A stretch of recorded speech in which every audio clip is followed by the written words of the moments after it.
Alright, what is going on, you guys? It is me, your host, Arekkusu, and today's live stream I'm doing right now is I'm going live finally with another My Experience video. This is about the entire Super Mario All-Stars collection. This is all the 2D Marios in one video. Since I wasn't going to just sit there and make my experiences on Super Mario Bros. 1, 2, then 3, then 4. And since there was a collection out there, I kind of just said, fuck it, let me just play All-Stars version of the collection. And plus Super Mario World. So I'm also going to be talking about Super Mario World in this video as well. So I'm going to be talking about all those games. Super Mario Bros. 1, Super Mario Bros. 2, Japan, Super Mario Bros. 2, USA, Super Mario Bros. 3, and Super Mario World. We're going to talk about all those in this one video. Yeah, hopefully I got all of them right. Yeah, Super Mario Bros. Lost Levels. Yeah, Super Mario World. So we're going to talk about all of those. And hopefully people can join me today for this amazing live stream. And yeah, you know what? Let me get the OST on real quick before I at everybody on my Discord server that I'm live streaming right now. So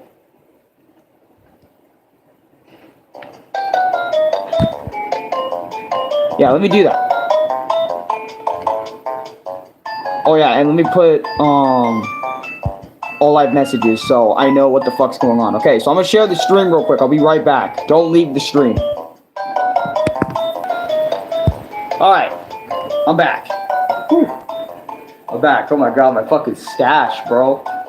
But anyways, it's been a minute since I've seen you guys, like, actually live. Like, it's actually been a few weeks, so I just wanted to, I wanted to thank y'all for the support you guys give my videos, like, no matter what it is. I get to do YouTube the way I want to, because you guys just love watching me, and I appreciate that. Also, before we, start, I would like some of y'all to go ahead and follow my Twitter at Arekkusu on Twitter. I'm trying to make it to 100 followers, but I just still haven't hit that yet. I'm at like 90 followers, so it'd be nice if some of y'all would make Twitter accounts. But anyways, so follow me over there. So, but anyways, let's get the review started. Let's get My Experience started, so we can get this all out of the way. We can start talking. And, oh god, I'm excited. I'm excited. I'm really excited. Okay.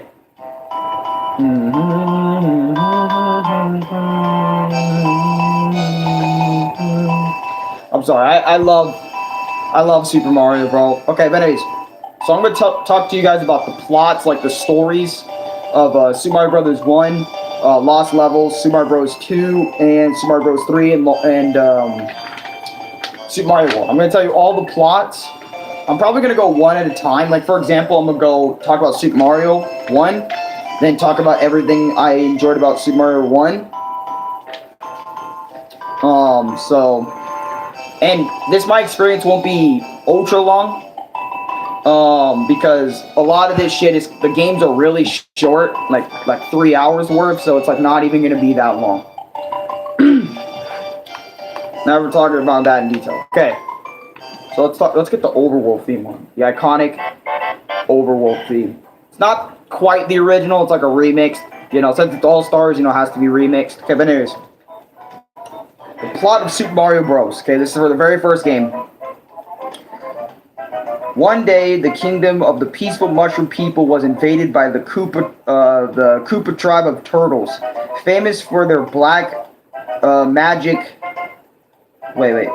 Famous for their magic, the quiet, peaceful, loving mushroom people were turned into mere stone, bricks, and even field horsehair plants. And the kingdom fell into ruin. The only one that can save Peach is Mario. See, very simple plot. Nothing too crazy, nothing too, like, you know, all up in your face. It's literally just what I just told you. That's the plot of Super Mario Bros. 1. Alright, now let's get it. I haven't been live in a minute, so people are probably thinking this is like a recording or something. You know what I'm saying? Since I've been recording a lot, so it's kind of nice. But anyways, so we still have the good and bad shit. Did you ever play the Game Boy version of Super Mario Bros. And Lost Levels? The Game Boy, huh? No, I haven't played the Game Boy version. I didn't even think they were on the Game Boy. Wait, actually, no, I did play Super Mario Bros. Deluxe. If you're talking about that, which is the Game Boy version, yes, I have played it then.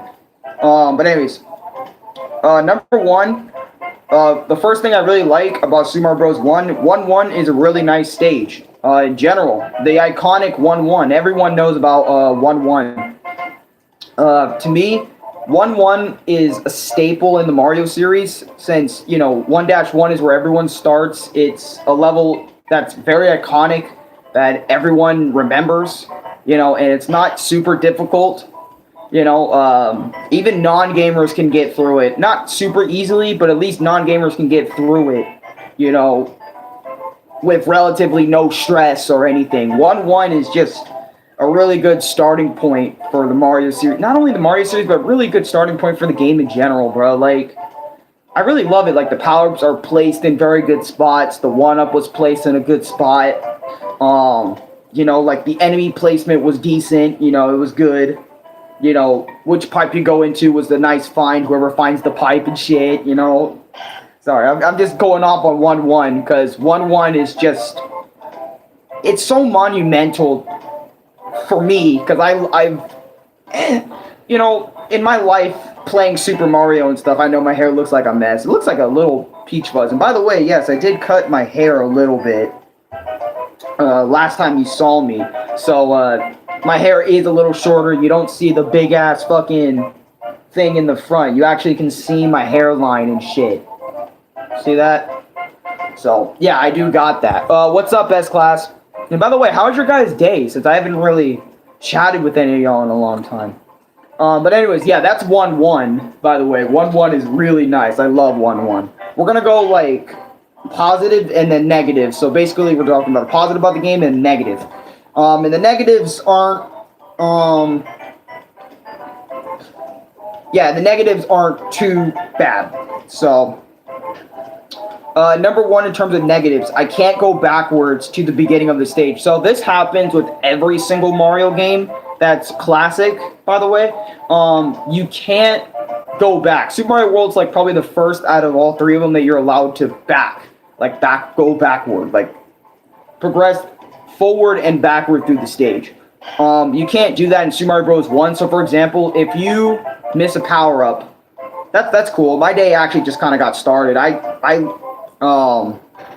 literally woke up today and I saw that my gaming video, my newer Super Mario Brothers episode, was about 8 days old, about gonna go 9 days.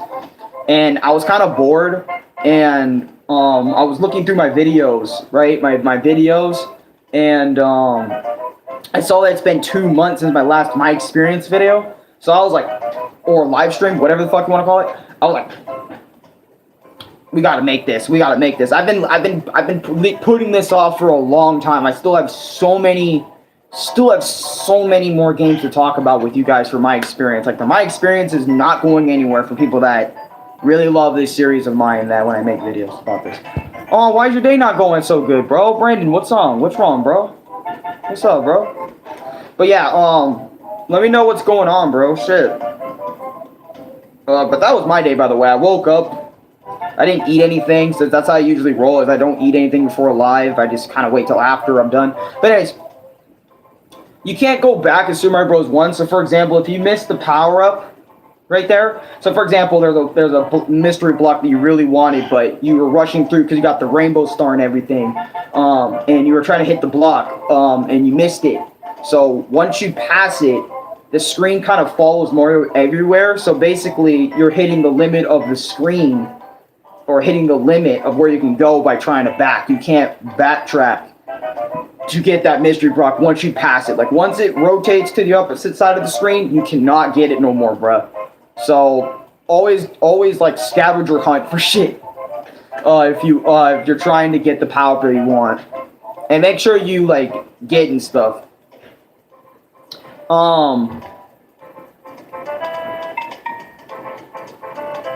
Sorry, bro, I'm sorry. I love the shit out of the soundtrack. But anyways, number two, for things that I really love about this game, I love the soundtrack.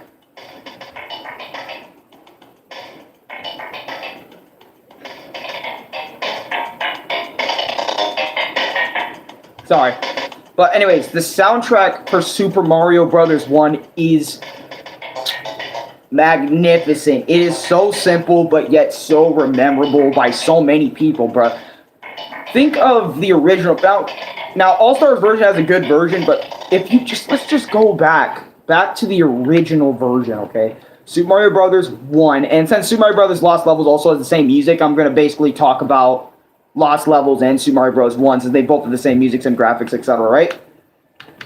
So let's go all the way to the original, since, well, my dad will die soon, but don't let that worry you. Just make sure you give your dad lots of love. Fuck, dude, I am so sorry, dude. Holy shit. Bro, hold on, I'm going to give a prayer, bro. You know, hold on.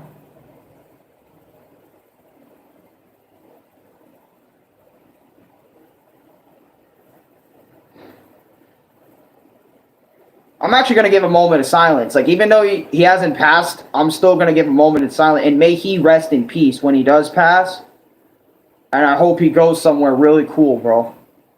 Oh, God. I'm going to give a moment of silence.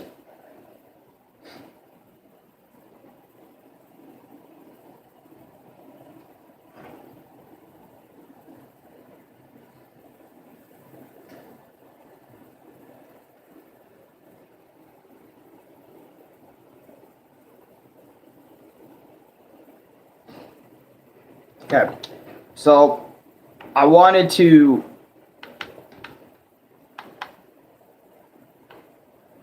this is from the original NES.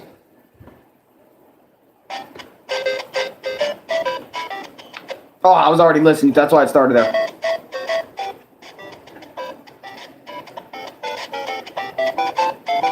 Like, you walk into 1-1. And you hear that iconic overworld music.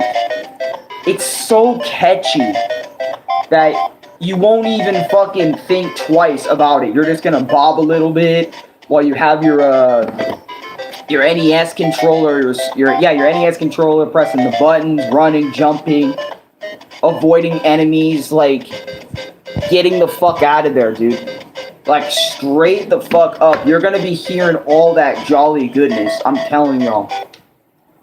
And then going, like, on the underground theme.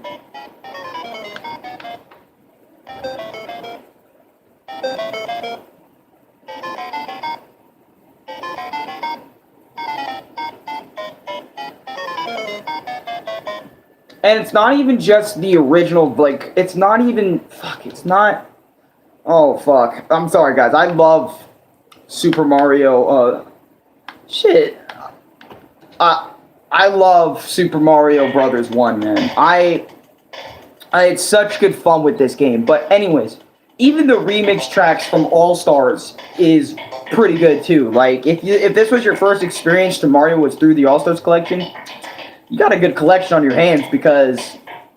they have a really good soundtrack, but make sure you listen to the originals, too. The originals are just as good.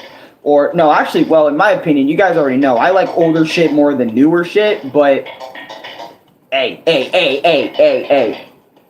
All-Stars got some bangers, too, bro. Like, banger remixes and stuff. So, but that's about the music about Super Mario Brothers 1. Number 2, the thing that I hate in Super Mario Brothers 1, or slash don't like, underwater levels. Now, a lot of Mario players don't like underwater levels because underwater levels can be bullshit slash, you know, just annoying to just kind of be in because, like, the environment of water, you know, who likes being in the environment of water? Who likes water levels in video games, bruh? Because water levels always seem to be, like, not the most stressful, but one of the most stressful. And it's like, what the fuck at that point? You know what I'm saying? It's like a big fat...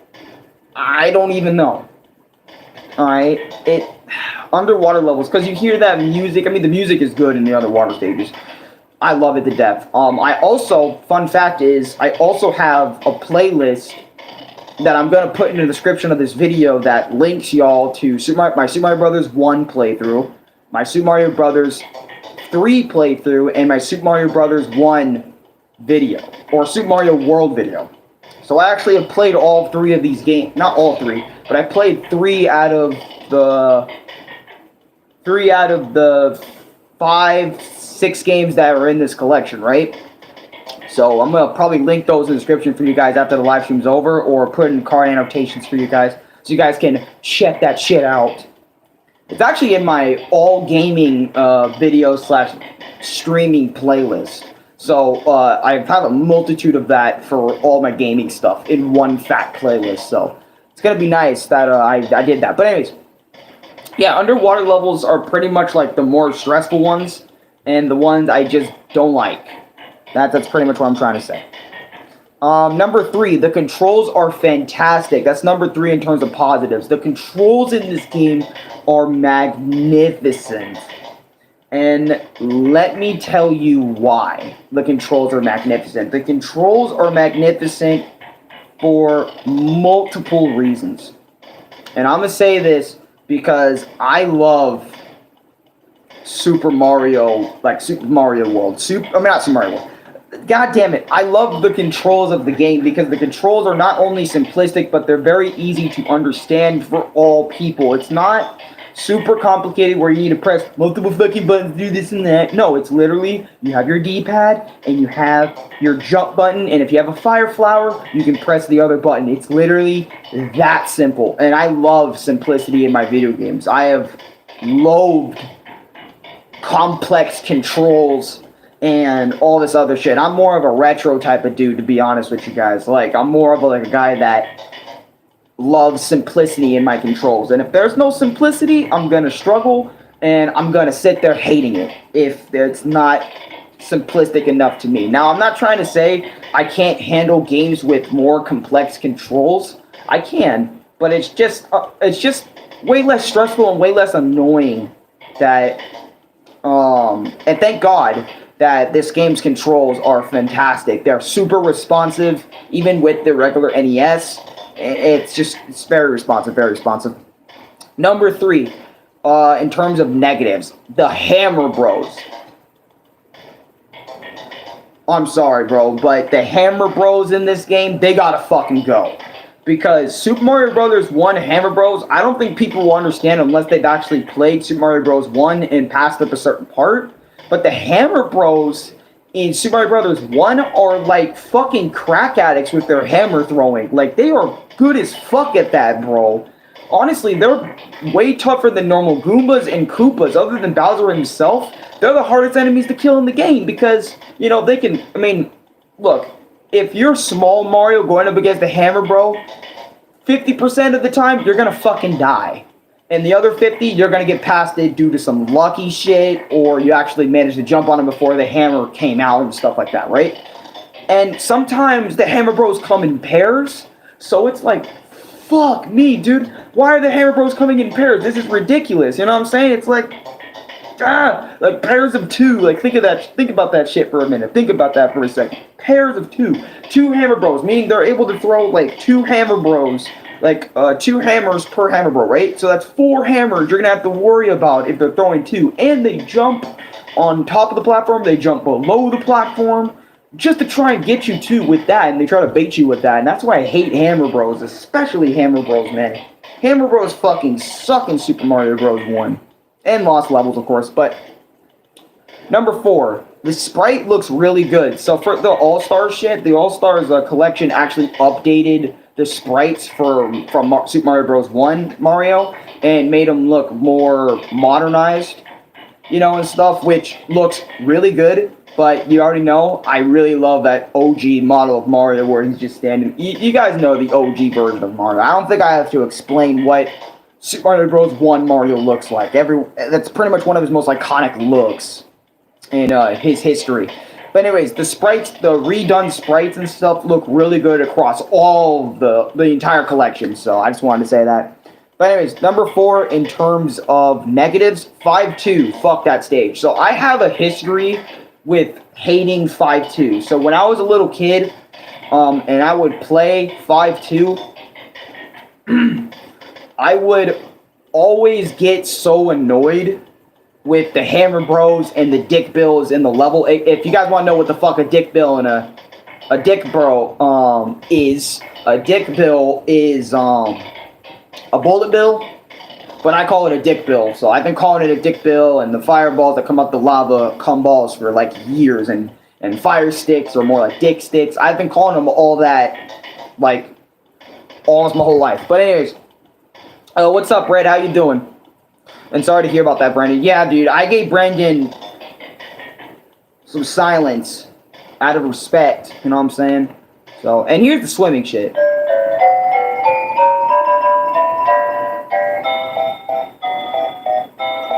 Sorry, I love all the tracks in this game. God. But yeah, 5-2 and we have a history, and I just wanted to make that known that we have a history. You guys can even see it in my Super Mario Brothers 1 playthrough, which I feel like I want to replay that game like every year or something. Like every year or two, I come back to it and just replay it. Like I don't know about the whole game, but you get my point. I just want to replay it constantly. I don't know. Something about Super Mario Bros. 1 really gets me to want to play it over and over again. But anyways, yeah, that's my history with stage 5-2. Number 5, the simplicity of the games. The simplicity / of this game.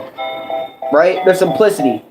I really appreciate the simplicity. And I was mentioning this before, like with the controls and stuff, but I really like the simplicity of the game. I am a hardcore simplistic man. Like, first of all, the more simple your story is, the more we can just move the fuck along.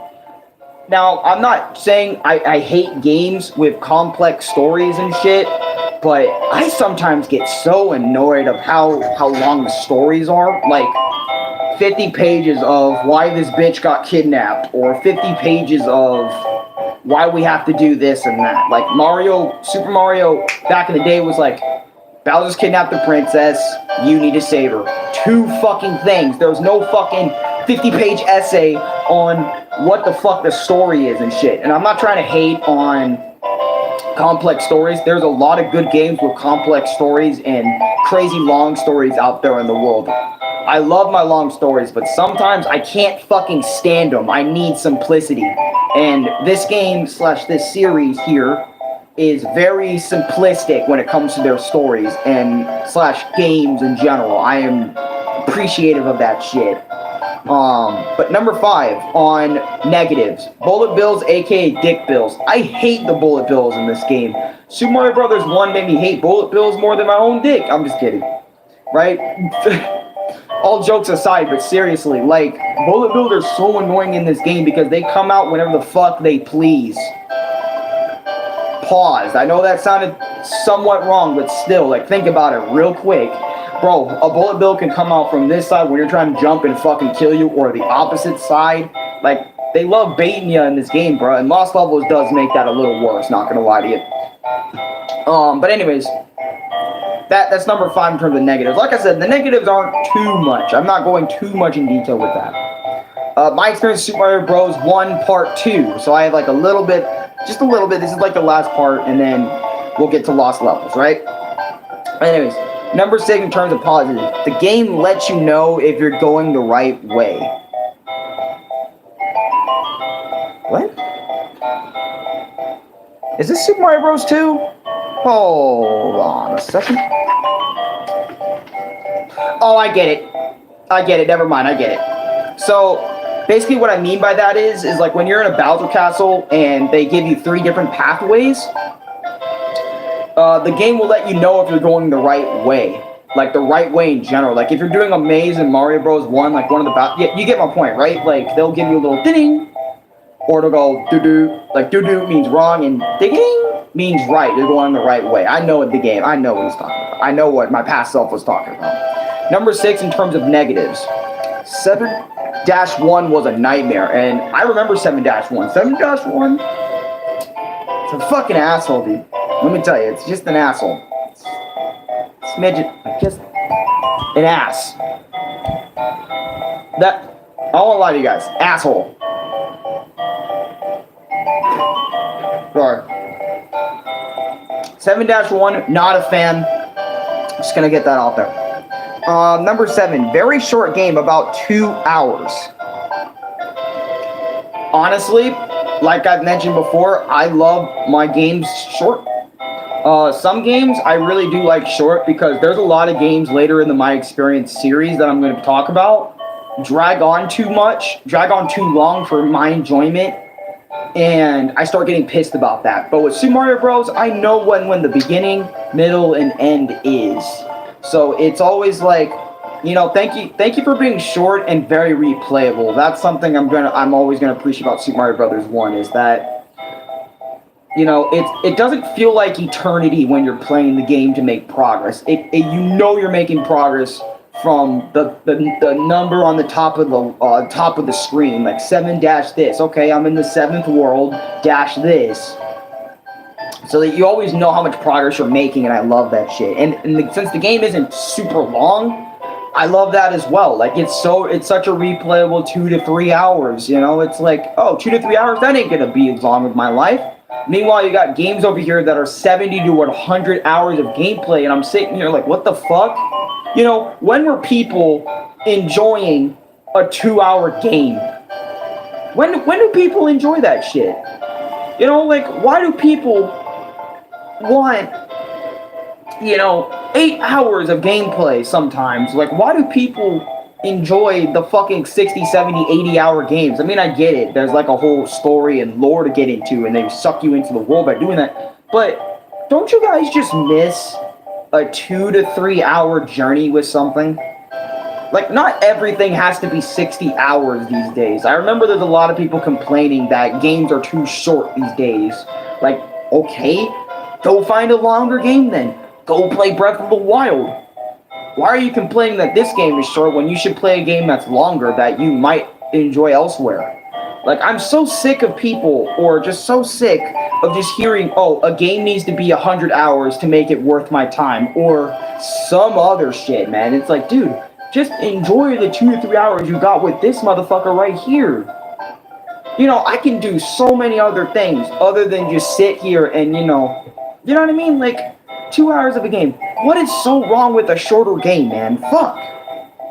Anyways, I went off on a rant, my bad. Number 7 in terms of negatives. 7-4, Bowser's Castle Puzzle, 7-4, Bowser's Castle's Puzzle. So, this was an absolute pain in the ass. This is the one thing I really do hate about Super Mario Brothers game, like Super Mario Bros. 1 specifically, is when you go in Bowser's Castle and they always throw the fucking mazes at you, and you have to figure out which lane is the right lane, and if it wasn't the right lane, you're like trapped in a fucking loop until you figure out which one the right lane is. And it is so fucking tedious. That's probably one of the most things I hate about video games, being stuck in a loop. Because I hate being stuck in a loop in real life where it's the same shit over and over again. But then if you're doing it in fucking Bowser's Castle and shit, come on, man. That's a little bit too fucking much for my liking. Number 8, I think Mario looks cool. So basically what I was talking about, it pretty much is another thing. Yeah, but you get my point, right? I think Mario looks cool in this game. I actually really do like what Mario looks like in this game. That's pretty much that. I like his blue sleeves and his blue sleeves, red overalls. I like it. I like his new Super Mario All-Stars design. I really do. Number 8, Bowser throwing hammers. Bowser throwing hammers in this game was acid. So think of the Hammer Bros, but not only that, but Bowser can shoot fire. So he's shooting fire and hammer at your bitch ass. So it's like, whoa, chill, brother. But anyways, August 30th, 2021, I beat Super Mario Bros. 1 again for the All-Stars collection. And that is Super Mario All-Stars. So 29, 52, or 53, whatever the fuck, is Super Mario Bros. 1 for the Tractor. Okay. Super Mario Bros. Lost Levels, aka SMB2 Japan. Here's the story. The story is pretty much the same as Super Mario Bros., aka Super Mario Bros., but in parallel world. Also, the reason why the USA didn't get this before is because the devs thought it would be too hard for Americans. This is actually true. They didn't give us the original Super Mario Bros. 2 because they thought it'd be too hard for Americans, literally Americans / people in the U.S. to beat. That is fucked up. I honestly, when I think about that every single time, I see why, but really, dude? Like, and they gave us Super Mario Bros. 2 USA instead, like a Doki Doki Panic skinned over, but with Mario characters, etc. But yeah, that became, anyways. Well, Super Mario Bros. The Lost Levels, Part 1, and then Part 2 right here. Okay, so. So since we're done with Super Mario Bros. 2, blah, blah, blah.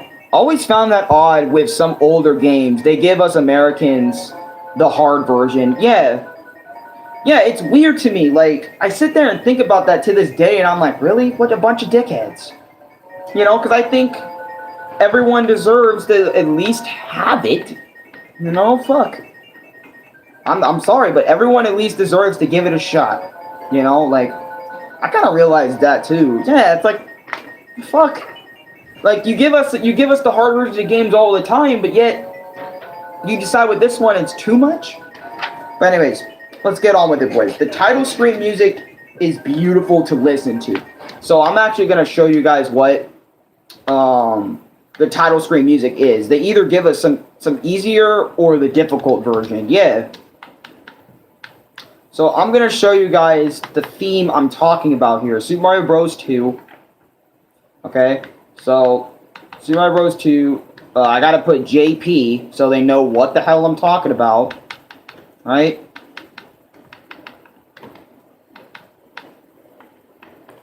And yes, I played the hardest Mario game. And I think, actually, fun fact as well, yeah, title screen music. Thank you. I was looking for this. Okay. Fun fact before I actually before I get into this, right?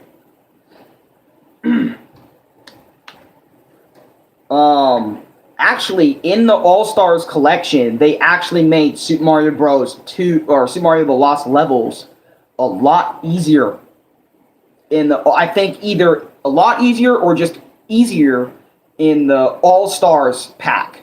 So when you're playing Lost Levels in the All-Star pack, you're not playing the Super Omega Hard version that the NES was. You're just playing an easier version. And I don't care. I still played it, right?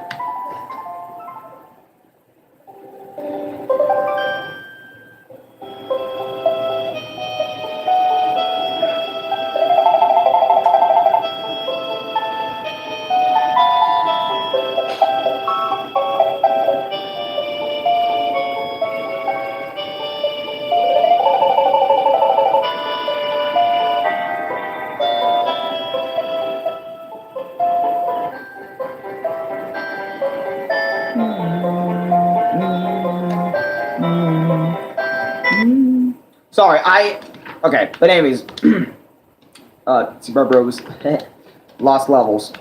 You know what's funny? I was gonna play like All-Star Saga for you guys, but I won't lie to y'all. I get pissed at that game so easily, dude. Won't lie.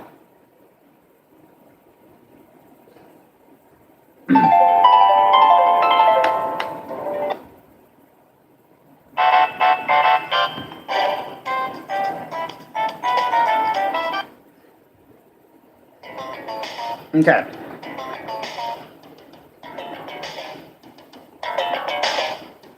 Okay. That's number one. I'm positive. The title screen music is beautiful to listen to. Damn. I love the title screen music, so. But anyways. Number one in terms of negatives, right? But that was number one in terms of positives. Number one in terms of negatives. Bridge levels with the cheap cheeps. Yeah, with the cheap fish. And blooper hammer bros. So bridge levels with all of these fucking suck. Not only bridge levels in the original Super Mario Bros. Were a little difficult with the cheeps flying, you never know where they're gonna land and they might accidentally hit you. But think of Super Mario Bros. 1 but like turned up to 11 with this game. That's pretty much Super Mario Bros. Lost Levels is. It's a harder version of Super Mario Bros. 1 in a way. I remember watching a completionist play the game, and that's pretty much what he said. Like, Super Mario Bros. Lost Levels is pretty much Super Mario Bros. 1, but harder. For veteran players, you know what I'm saying? And anyways, I always thought this was annoying, like those bridge levels, but they made it even harder, and I remember struggling on it for quite a long time. Annoying. Number 2, you can choose between Mario or Luigi. So you actually do get a choice in this version. You get to choose between Mario and Luigi. I always played Luigi because you guys already know I'm a big Luigi fan, but I do play Mario a lot too. Like, if they give me no choice, of course, slash if they do give me a choice, sometimes I do want to go Mario. But mainly I do go Luigi, and I loved how Super Mario Lost Levels in the All-Stars collection gave you that chance to pick between the motherfuckers. Number 2, in terms of negatives, Hammer Bros. I'm going to say this again, but think of... Oh, fucking hell. Think of the Hammer Bros in Super Mario Brothers 1 for just a quick second, right? Think of it for a quick second. Think how crazy it was in Super Mario Bros. 1, right? With the Hammer Bros, you know, sitting there thinking about it, right? You know, you're sitting there and you're thinking... Oh, fuck. You're thinking, okay, the Hammer Bros can't be that bad. Nope, they're actually quicker. I think they're either a little bit quicker in terms of throwing their hammers and etc. Lucas, what's up, my dude? How you doing? I'm doing all right myself. How are you doing? I can't remember which Splatterhouse game it was, but I think we got the same version as the one in Japan. That's rare as fuck that we get the same version of... That's rare as fuck that we get the same version in Japanese and US, because sometimes they make the Japanese version better and make the US version a little bit less better, you know, etc. But yeah, Hammer Bros in this game are crack. I don't like dealing with them in this game. Same with Mario Bros. 1, same here. Number 3, you can even back out of the game and pick another Mario Bro. So, for example, you can back out of the game and pick out another, like, character you want to reselect or something. I think that's kind of cool, I guess. I don't know why I put that there. Number 3, all underwater stages. So, like I mentioned before, the underwater stages in Super Mario Bros. 1, if I didn't like them in 1, I certainly don't like them here. Number 4, love the soundtrack even if it's the same as Super Mario Brothers. So, Super Mario Bros. The Lost Levels / Super Mario Bros. 2 Japan never changed any of the music. So, if you played Mario Lost Levels before Mario Bros. 1, you're going to be thinking, hey, why the fuck didn't they change the music? Matter of fact, they didn't even change the graphics for the original game. If you put these two side by side, you would think they're the exact same game.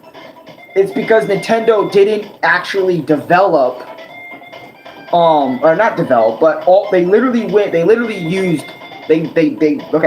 basically used all of the same assets from Super Mario Bros. 1, the original, and they just made it more difficult for players. That's literally it. They literally just took all the pieces they had and re-put them, but in harder places, harder to make jumps, using enemies to jump to get where you need to go, etc. They've done that. That's pretty much what Super Mario Bros.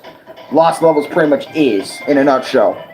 And same with the soundtrack. And I'm not going to diss Super Mario Brothers soundtrack. They have a good-ass soundtrack. Even if it is the same, what is it? I think either 8 or 5, 6, 7, 8 tunes per shit. Still good music. Number 4, Bowser for the most part is a bitch. So let me explain this. So Bowser in the original game, in the original Super Mario Brothers, wasn't that bad until you reach the later castles where he starts throwing hammers and shooting fire, right? And jumping. So not only he has those 3, but he's on crack with those fucking 3 moves he got going on. And sometimes they actually place Bowser in regular levels. So it's not even just the castles you see Bowser bitch ass. You actually see Bowser in the regular stages, acting like a regular enemy, throwing hammers and jumping to try and pass you up. So it's kind of crazy, but make sure you have a fire flower on hand when you're trying to deal with Bowser all the time. I'm just gonna FYI on that. Just gonna FYI on that. Yeah, okay, let's go with part 2 of Lost Levels. All right. Shit. All stages are good in terms of difficulty. So, what I mean, actually, I don't know if I should even say that. Because, to me, I mean, because I play on emulator, so of course, you know, the levels are not going to be as hard as when you're doing it unemulated, but still. I think, I mean, there's some, not all stages are good in terms of difficulty. Some stages are good in terms of difficulty, but other stages can be a little bit fucking difficult to fucking figure out, so I'm not going to say that. That's not a good thing. I'm going to say some of the stages are good in terms of difficulty. That's what I'm going to mix it up with. Ooh, I fucking hated 8-4 in this game. Okay. Okay, number 5. Screw hidden blocks. So, there is a lot of hidden blocks in this game. So, for example, my nigga Mario or Luigi, right? So, they're gonna make a jump. They're just like, oh, I can make that. Just do a fucking... back up. You run up the block, the invisible block comes out of nowhere, you hit it, and fucking die. It's so fucking annoying. Think of Cat Mario, but with lost levels instead. That Cat Mario does that all the fucking time. And, but you get my point, right? Like, hidden blocks are such a douchebag to avoid. I fucking hate the fucking hidden blocks. Where's the right notes that I'm reading here? Oh, right here, okay. Number 6, the levels never feel too long. Cough, cough, crash 1. So, if you guys know what I'm talking about, for the most part. So, levels in Super Mario Bros. 1, lost levels, etc., never feel too long. Hey, Crash 4, you know, I'm just gonna say this. There you go. That's what you get. That wasn't towards you viewers. That was towards Crash Bandicoot 4. Let me tell you, I do not like that game. If you guys want to see my reviews on that, check them out. Fucking horseshit of a game. But, anyways, they don't feel too long. I have a thing where if the level gets too long, I'm not gonna fucking play it, you know, or I'm just not gonna deal with it. If the game, that's the same with the game. If the game gets too long to me, I'm not gonna deal with it, or I'm just gonna be like, oh, fine, I'll get through it once, but never play this shit again. You know what I'm saying? Like, that's pretty much how I feel, and thank God the levels, for the most part, aren't super omega long, and I appreciate that. Damn. Number 6, the damn springs. So, for example, what I mean by the damn springs is there was a spring in Super Mario Bros. 1, and also wind.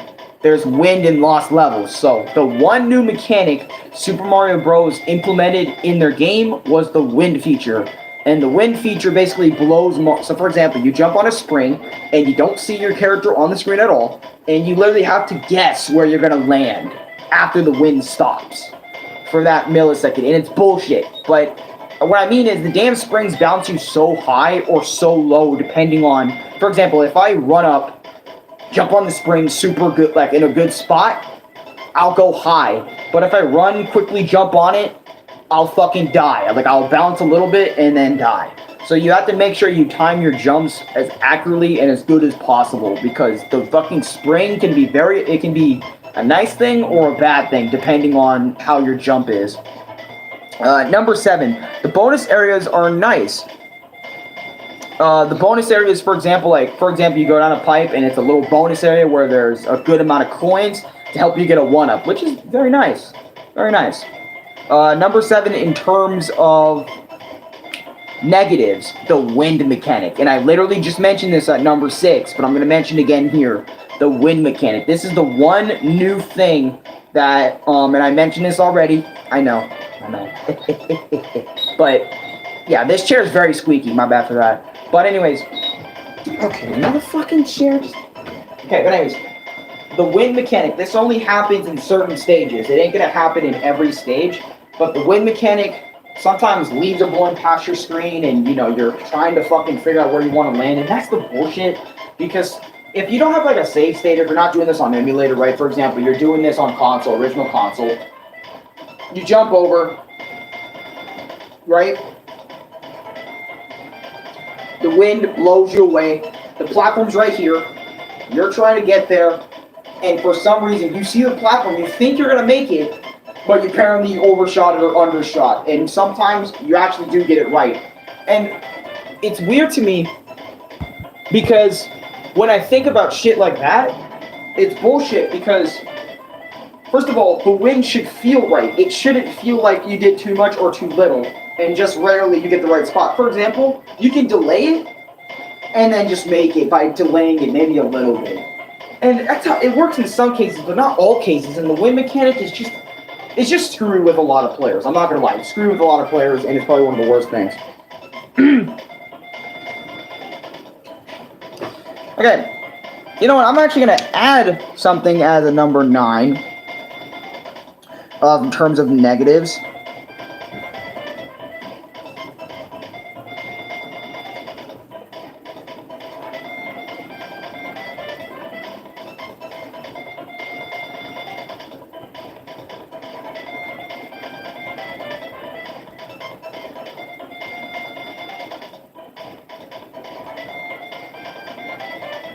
Give me a sec.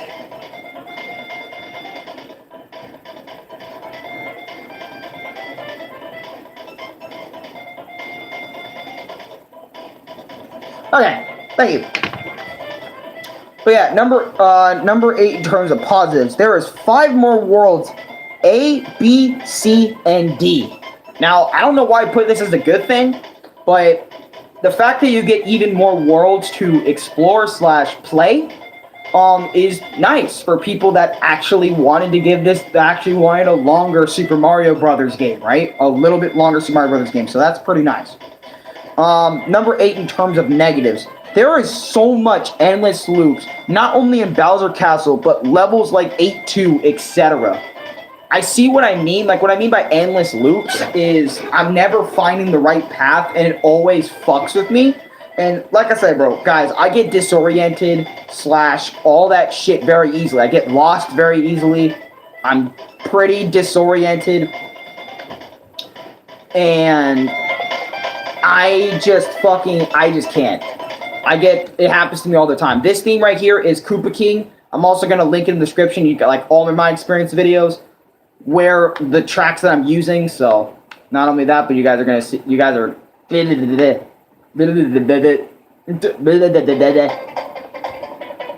So yeah, but yeah, like I said, there's so many loops that fuck with me and disorient me, and this game did that a lot, and it bothered me a lot. Why, Mario? Why? But anyways,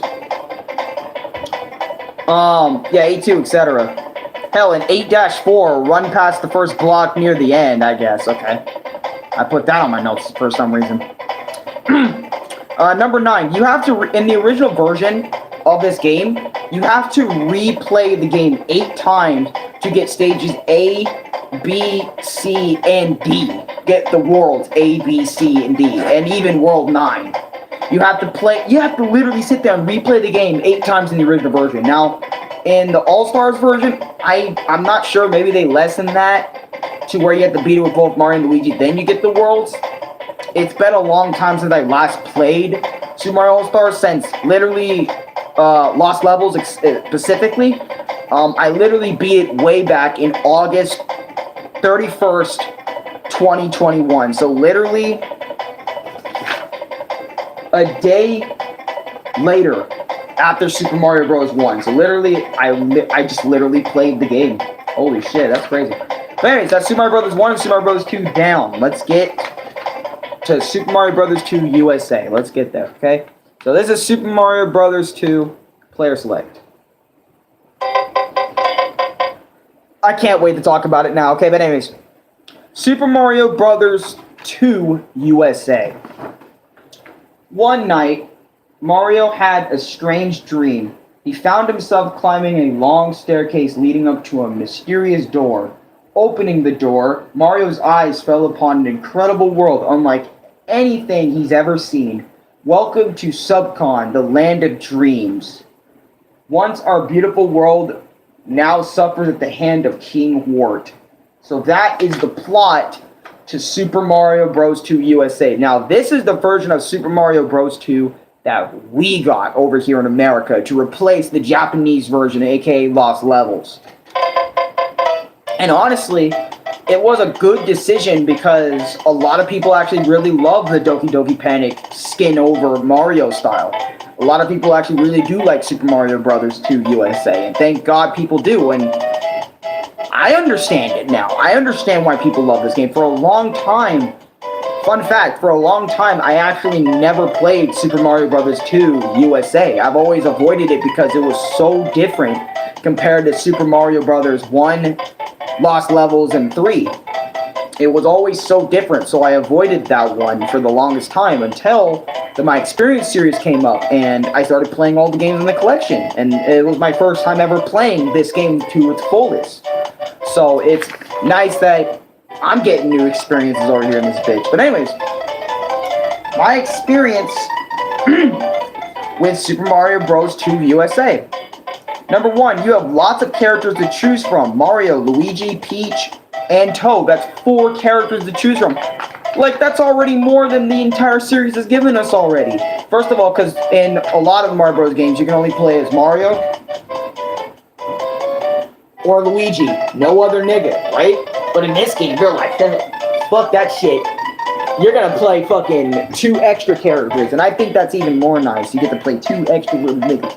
Like, I mean, I'm not trying to say Luigi and Mario aren't nice to play as, but oh my god, the fact that you have more characters, more the better, right? And also, they all have certain abilities. For example, I think I actually mentioned this. Yes, I do, but anyways. Number 2, or number 1 in terms of negatives, in my opinion, getting used to picking stuff up and throwing them at your enemies. So this was a problem for me, especially in the beginning of the game, is since you don't jump on an enemy and kill them, you literally have to jump on them, pick them up, and toss them into another enemy to kill them. This fucked with me for the first time, since I was just always like, what the fuck, why is he not dead? By Mario fucking stomping on him with his magnificent jump. You know what I mean? So I had to get used to that. That was something I got used to. Number 2, in terms of positives, they have good controls. Peach can float. So Peach floats / hovers long distances. Mario is balanced, meaning his run, his jump, his crouch, his super crouch jump is all decent. Luigi jumps higher, and Toad is fast. So that's actually really nice, which is why in Super Mario 3D World, they brought that feature back for all of the characters you get to play. So that's actually really cool. That's a fun fact as well. So if you played Super Mario 3D World before, and you're like, wait a minute, why is Toad faster than the other characters? This is why. Super Mario Bros. 2 USA is why. Anyways, number 2 in terms of negatives, figuring this game out is pretty annoying, especially since I've never really liked this one. Yeah, I never really, like I said, it was so different that I kind of never really played it, figuring it out was pretty annoying at first. But let me tell you, it does get better. Anyways, number 3 in terms of positives, not being timed for 300 seconds. Nice. So, for example, in regular Super Mario Bros. Games, you have a timer in your top right that gives you a minute or 2 to complete the stage. In this game, there's no fucking time limit. You figure out the level yourself, and if you die, well, you start back at either the checkpoint or blah, blah, blah. You start back at the beginning of the stage, whatever, if you die. But I think it's nice, a nice change of pace that there's no timer in the top right. Because I know there's people out there that fucking panic. I never panic when it comes to Mario timers unless it's like 90 seconds. Unless it gets down to that low. Then I start fucking panicking. But anyways, it is nice just not having 300 seconds to worry about.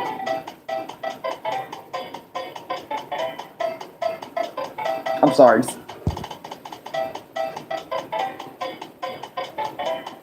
Please talk about the... Yeah.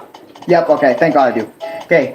Okay, actually, this theme is so good. Let me just turn up and start jamming to it, man. Let me just fucking do that, man. Fuck! I could just put this song on the entire time I'm talking about.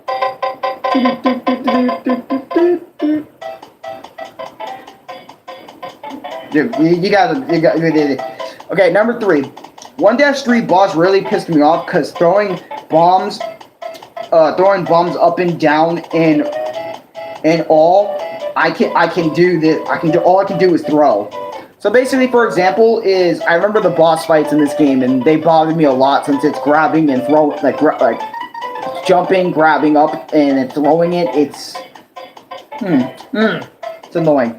Number 4, you can sometimes pick up this chemical glass and make a magical door to get an extra life or get an extra heart, etc. Number 4, fighting Firebirdo is kind of annoying at first. See, at first, yeah. Number 5, the music pretty nice to jam to. Select player theme banger. So this theme that I'm listening to right now is actually the player select in the All-Stars version. Oh my god, when I first heard this theme, this literally became one of my favorite Mario songs of all time. Like, well, not one of, well, it's up there, right? It's up there with some of my absolute favorites. And just sitting there bobbing to this. Well, actually, I wouldn't say it's up there. I'd say it's like, it's just really fucking good, okay? I love a lot of Mario themes, okay? There's not a lot that I really dislike, but you get my point, right? Just listen to this shit. Here's the primary example of this fucking shit, man. Here. Oh, what? Mattel, it's a fucking 20? Dude, come on, man. Okay. I'm gonna have to move my shit over here. Right? I'm gonna have to move my shit over here. So I can continue the review. So I don't gotta make like 2 videos out of this. Right? I just wanna make 1 live stream and that's it. Okay. So the theme I really love listening to in Super Mario fucking 2 USA. I love this shit so much. I don't know if you can hear this, right?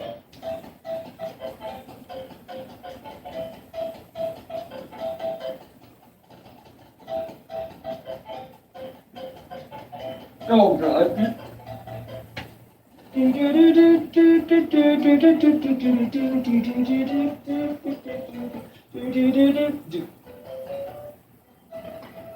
I'm sorry, look. I'll shut up now, okay?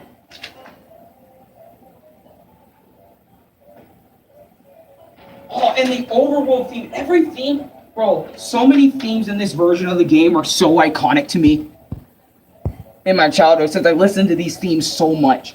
But anyways, the music in this game is so beautiful. I love the music. I just love being immersive with the world, bro.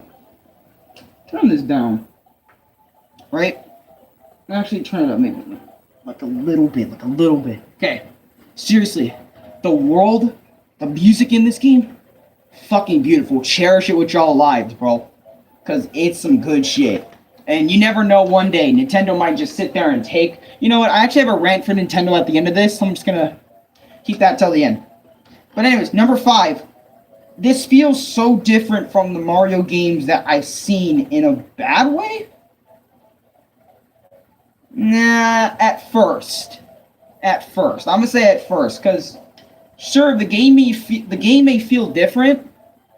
But that's what makes me love it even more, to how different it is compared to Super Mario Bros. 3, 2, World, 1, 2 Japanese, you get my point. At first, see, I'm disliking the game a little bit more, since usually my first impressions are very strongly to be negative on things, since it's not really positive at first, but it gets positive the more I play it and the later I see it, you know what I'm saying? So, but anyways, number 6 in terms of positives, the crouch jump is OD. You can get across long gaps with it. So, the crouch jump is basically where Mario ducks, and you hold it, and it charges up, and then once you release, it makes the character do a higher jump. Very nice. Very nice, I can say the least. I love the crouch jump in this game. The crouch jump, like basically you crouch, and then, you do a higher jump, and I like that shit. Number 6, does every mid or mini boss fight have to be Birdo though? So a lot of the mini boss fights / mid boss fights are just Birdo in different ways. and I remember that was annoying me throughout my playthrough because you guys know I don't like fighting the same thing multiple times. You know, like I get it, fighting it once or twice is okay, but after the third, fourth, fifth, sixth, seventh, eighth time, I'm gonna get fucking more and more and more annoyed with your presence. Even, well, not with your presence, but with the presence of the enemy. Like, for example, you know, I mean, it's different with certain things. You gotta get my point. Yeah. Number 7, okay? 5-3 boss was a big crab that threw rocks, which is cool. Wart was a kick-ass final boss. Or 5-3's boss was a big crab that threw rocks, which is cool. And also, Wart was a kick-ass final boss. I enjoyed the final boss, Wart. Number 7, in terms of negatives, some of these levels were way too long. Like 3-3, for example. Also, screw those floating mask enemies. So, in this game, they actually do have longer levels. And I remember that bothered me for a very long time. Very long time it bothered me. Fuck the trappers. They can just watch the whole video. Watch the whole video to find out my opinions, damn it. Or watch the whole stream, etc. But yeah, and the floating mask enemies, there were these masks that would, I'm going to use Little Jimmy as an example. There are these masks that float around and like try to ram you and hit you and make you lose a hit point. You usually only have 2 hearts. So you don't have 3 or 4, you only have 2 hearts. Like one big Mario heart, one big Mario heart, and then your last heart is your mini Mario, and then if you get hit again, you're dead. So those floating mask enemies were very annoying. Number 8, I really didn't enjoy the game at first, but now I love it, and I'm glad I played it. And it's rare for me to say that about games I don't like, because whenever I play a game I really don't like or despise or whatever, that kind of ruins it for me a lot of the time. If you guys noticed, a lot of my experience videos are based on games that I really enjoy, / games I hated in the beginning and enjoyed at the end. Or I learned to enjoy the game's presence more at the end. With this game especially, that's kind of how it happened. Is I hated it for a lot of it, but I liked it for some parts. It was like a mixed bag. It's like a mixed bag. I liked it and I also hated it at the same time. But I ended up really liking it in the end. And now if I ever play it again or replay it, you know, I'll fucking understand.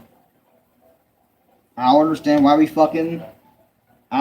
why I love this game. And to my past self that's never beaten this game, like with this game, I understand why you never played it or really got used to it. Because my mind was so much smaller back then. I mean, it's still fucking small now. I'm going to be dead ass honest. I'm not really getting that much smarter. I'm just learning how to tolerate more shit as time goes on. That's pretty much what I'm doing. But anyways, I've beaten this game September 1st, 2021. So the fact that I have beaten this game back in September of 2021 is already saying something. Meaning, it hasn't been a year yet since I've beaten these games, but damn, it was quite some time ago. But anyways, let me talk about Super Mario Brothers 3. Super Mario Brothers 3, one of the craziest Super Marios you're ever going to see in your fucking lifetime. Oh shit. Super Mario World. Okay, not bad. Yes, Super Mario Bros. 3 OST, baby. Actually, you know what? Hold on. I'm going to go back to my lecture real quick. Right? I'm going to see if you guys can hear it.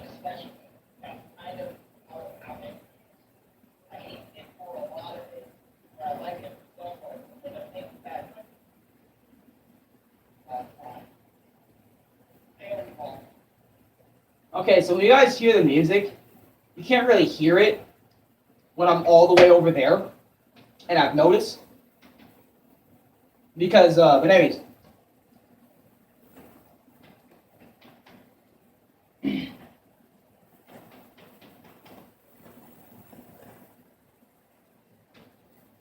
Give me a sec. Now, I want y'all to keep this in mind, right? I have played multiple different Super Mario Brothers 3s. Okay? I have beaten the Game Boy Advance version. I played the All-Star version to its completion. I played the original version on the NES. Or either the very early Super NES. I can't remember, right? I've played this game a lot. Just fucking stick, man.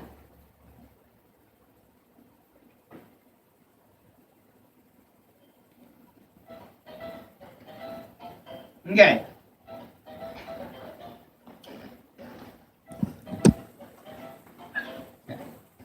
I'm gonna try and wrap up this review. Super Mario Bros. 3 and the legendary Super Mario. And guys, I've always wanted to get this my experience out of the way so we can finally like continue doing my experiences and stuff in terms of but anyways, Super Mario Brothers 3's story. Okay, we're gonna get this out of the way, talk about the game. Okay, there's no backside. Okay, so it's only just this wow, I have a lot in here. Okay, the Mushroom Kingdom has been peaceful thanks to the brave deeds of Mario and Luigi. The kingdom forms an entrance to the Mushroom World where all is not well. Bowser sent the Koopa kids to make mischief as they please in the normally peaceful Mushroom World. They stole the royal magic wands from each country in the Mushroom World and used them to turn the kings into animals. It's up to the boys to save the day. It's up to, basically, they didn't say boys like, in the shit, but I said it just to make it simpler and to put it on the paper. It's up to Mario and Luigi to save the day. That's pretty much what Super Mario Bros. 3 is. But anyways, let's get into it. I can't wait to talk about Super Mario Bros. 3 again. Okay. Number 1, the music in this game is so good. Also, Mario's controls are great as always. So the music, once again, is phenomenal. You guys know I am a huge Mario fan. Literally, so many of my videos now are just Mario. Ever since I got the chance to bring Mario back into my life, I have brought him back into my life in multiple different ways. Through gaming, through discussion videos, through my experience videos. I've made multiple my experiences on Mario nowadays. It's insane. I have my experience on the Super Mario Bros. Series where I'm just talking random stuff about Mario. I have this, my experience video, Luigi's Mansion, my experience. I have Super Mario 64, Super Mario 64 DS, my experience video. I have so many Mario videos, like newer Super Mario Bros. DS. I have new Super Mario Bros. DS series. I have so many series about this motherfucker, man. And it's so great to just have it all. But that's number 1. Number 1, the music is phenomenal. Mario's controls are great as always. Number 1, can't switch between Mario and Luigi, rip. So, in Super Mario Bros. 3, you can't switch. Luigi's only available in 2-player. Which sucks, because I really wanted to play Luigi. And this is the All-Stars version. All-Stars Super NES version. This isn't no Game Boy Advance Super Mario Bros. 3. But anyways, yeah, it does suck. Number 2, you can, okay, fuck. You can store power-ups in your item box. Examples, warp whistles, clouds, fire flowers, super mushrooms, rainbow stars, frog suit, anything. P-wing, super P-wing, Tanuki suit, Tanuki leaf. You literally can store all the power-ups in the game. Hammer Bro, Hammer Mario, music box. you can store all that in your item box. So your item box, you can store more than 30 different power-ups for your arsenal. So then that's really fucking cool, by the way. I love how you can store so many powers, but you can also store powers you don't want to use yet and maybe use for a future level, just to prepare yourself for the occasion. So that's nice. I love that shit. Number 2, the fucking fish that eats you whole in an instant death. So pretty much, I really hate the fucking giant fish, the giant cheap motherfucker, but I just call him the fucking fish. Me and Louie have been calling that giant fish that eats you in one gulp, instant kill you, the fucking fish, because he would just fucking swim up to you and just fucking eat you, and you're fucking dead, and it's annoying. I remember how much it annoyed me when I was a kid, when I was a little motherfucker. There you go. Number 3, one Mario jumps on a Koopa and runs up to it. He can grab it and kick it back. I love this feature that Super Mario Bros. 3 added, because in Super Mario Lost Levels and Super Mario Bros. 1, you weren't able to do that. And Super Mario Bros. 2 USA, you were able to pick up enemies, but you weren't able to pick them up and kick them, and kick them back. You're able to grab them and throw them back instead.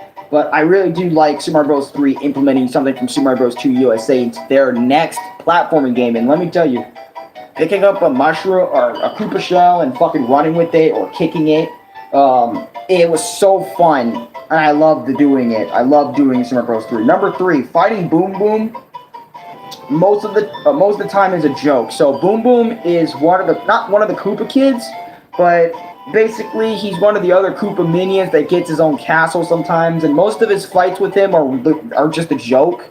Some of the later ones, though, are not a joke. They actually start becoming a problem, depending on, even if you're a Mario G, you might struggle with Boom Boom later on. That might be, somebody might be laughing behind the screen right now because I just said that. But hey, sadly, Boom Boom after this game becomes way more of a joke. But anyways, number 4, in terms of positives, I really like that flip a card and find the matching card. You get power-ups and coins. / I also really like the warp whistle, because they can warp you to different worlds. Good information. So if you have a warp whistle, you can warp to World 8. Make sure you grab both of them, though, before you do that, and use the cloud power-up. Just some advice for y'all on that. But number 4, World 8's airship sucked dick. Hell, same with 8-1, 8-2, and Friends. Basically, most of World 8 I really disliked in Super Mario Bros. 3. If you guys haven't seen my videos on Super Mario Bros. 3, World 8 I really struggled on. I even raged on, so hope you enjoy that video. And let me tell you, didn't like it. I did not like World 8 that much at all. I literally, every single time I play Super Mario Bros. 3, I literally skip most of World 8. Just to go to Bowser, just to deal with them, because I just don't like dealing with World 8 that much.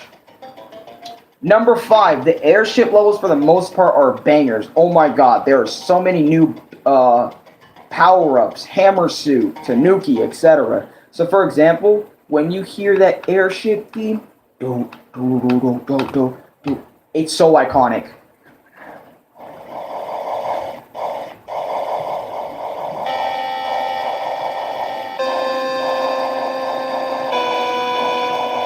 Funny thing is, they not only implemented this in Super Mario Bros. 3, but they also brought it over to Super Mario Galaxy. They also made different versions of the song. So Super Mario Bros. Advance 4, Super Mario Bros. 3 version of it. Super Mario Galaxy even has the version of the same song in it. And it is so fucking good. It's really good. Hear that version. That's the version I did play on my YouTube channel, but still.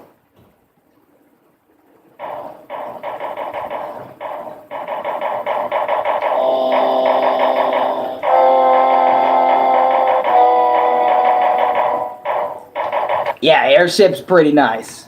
Won't lie to y'all. Airship is really fucking nice. And fuck, man.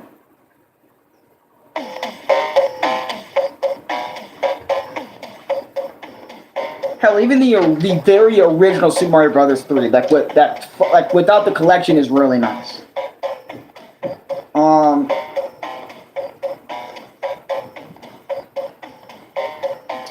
Number 6. Bowser's final boss was tight. I mean tight. Oh, I said tied, but I meant tight. Like, final boss fight Bowser was really cool. I enjoyed it. Final thoughts on Super Mario Bros. 3. I like this game, and I will definitely play it again someday. And screw World 7 Pipe Maze, and the Warp Whistles are great. I use them. I admit that I use them in World 8. Beat Super Mario Bros. 3 September 4th, 2021. I didn't actually put the year. I know it's in 2021 anyways, because a lot of the games I played for you guys, I've literally played them,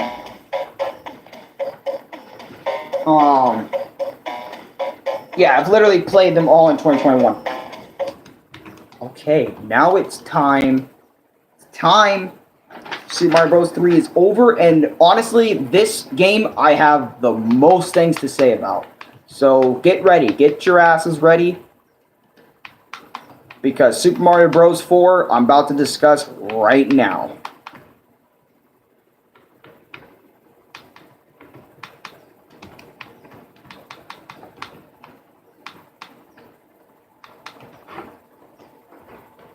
Well, I don't want extended version, I just wanted the regular shits.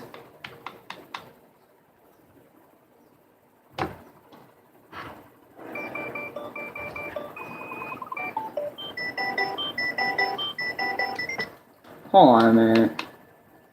No, dude. Okay, no, dude. Let me just, okay.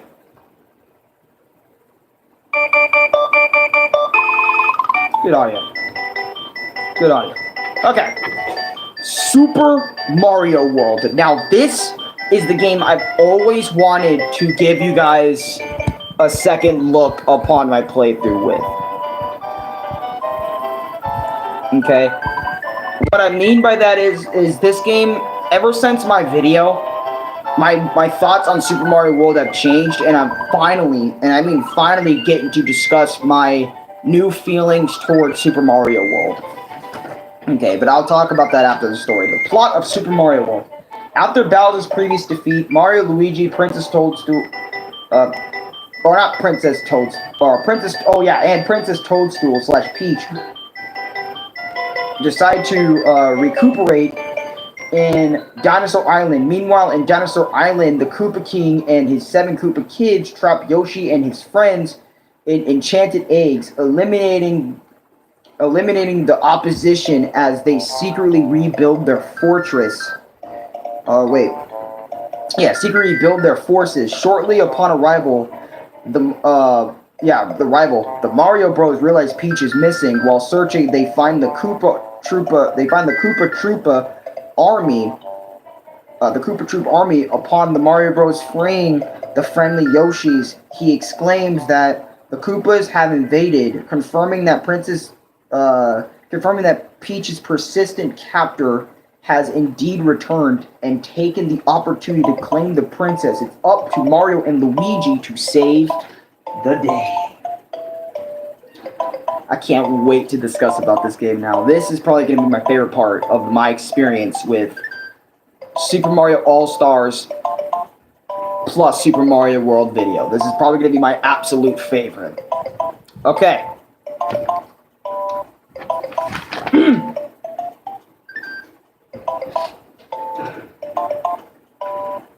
The music, examples, they're all my favorites. My faves, they're like the entire OST in this game fucking slaps. I actually have a whole list of examples. So, for example, Castle / Fortress theme, the Evil King Bowser theme, Valley of Bowser theme, Title theme, Yoshi's Island theme, Vanilla Dome theme, Forest of Illusion theme, Star Road theme, Underground theme, Underwater theme, Ghost House theme, Invincibility theme. Those are just examples. Just examples of how many themes in this game that I really like. So, how about this? Let's go to Bowser Emerges, right?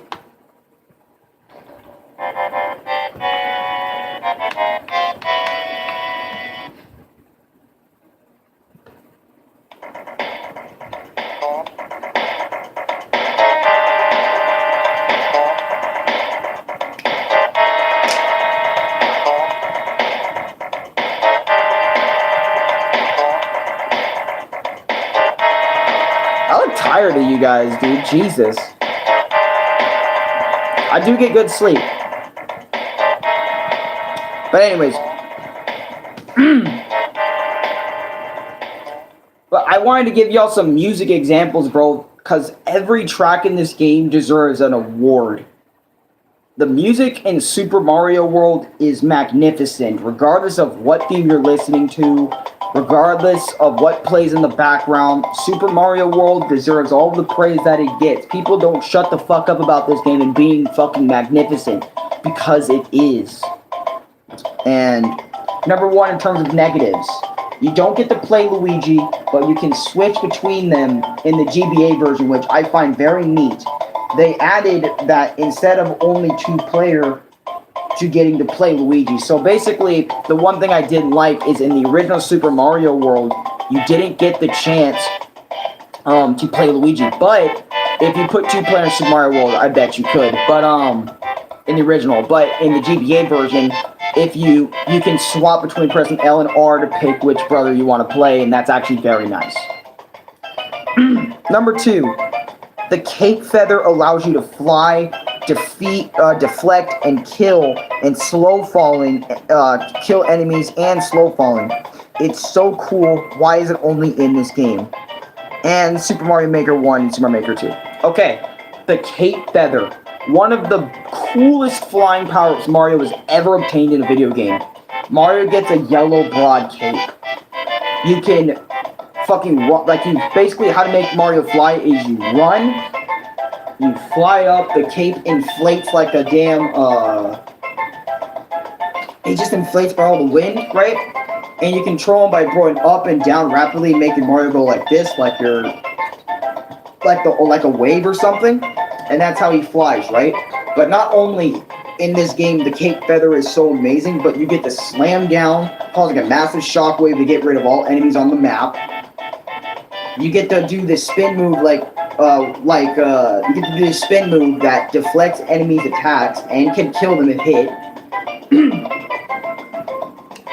You not only get slow falling, so for example, if you're falling into your death, you can avoid falling super fast because the cape gives you slow falling. Like you're falling this is fast falling, right? Slow falling is like you're going a little bit slower on the way down, and cape feather allows you to do that, and I love the cape feather for it. Number 2, I hate charging chucks / jumping chucks, those little green bats that fly down at you, and no matter what enemy it is, I hate losing my cape feather / super cape to them. So I have a big thing for the cape feather, and whenever I get the opportunity to have it, and I lose it due to some dumbass enemy, I get extremely pissed off about it, and it's like, oh, fuck! Why'd you take my shit? Why are you doing this to me? So fucking good. I'm sorry, just so fucking good. Cape feather, I love it. Just when the dudes do that to me, I hate it. But anyways, part 2 is why I like Super Mario World. Number 3, lots of power-ups in this game. Big Mushroom, Fire Flower, Invincibility Star, Cape Feather, P-Balloon, Yoshi Wings. Yoshi Wings, what I mean by that, Yoshi actually gets the power up and uses wings. Etc. So many power-ups are used in this game, and I love it. Fire Flower, Invincibility Star, Cape. Those are just to name a few. The P-Balloon is also really cool, too, because it basically makes Mario float up and stuff. It's really cool.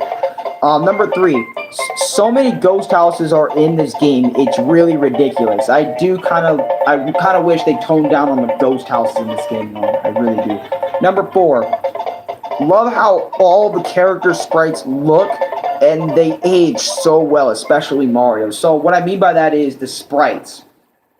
I have watched a lot of sprite fights in my time. I have watched a lot of sprite fights that have people updating the Super Mario World model or just straight up using it.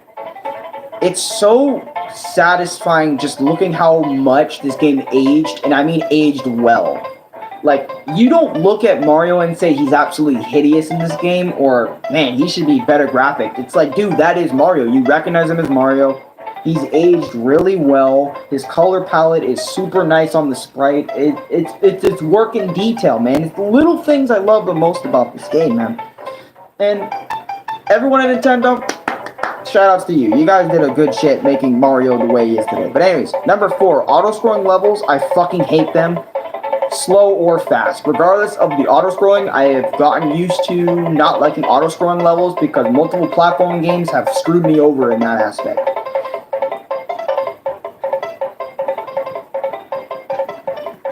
It's like little things pop out of my shit whenever I get like this face going or something, you know? But anyways, number 4. Or not number 4, number 5 I mean, my bad. It's so satisfying when you beat a level and hear the victory music. So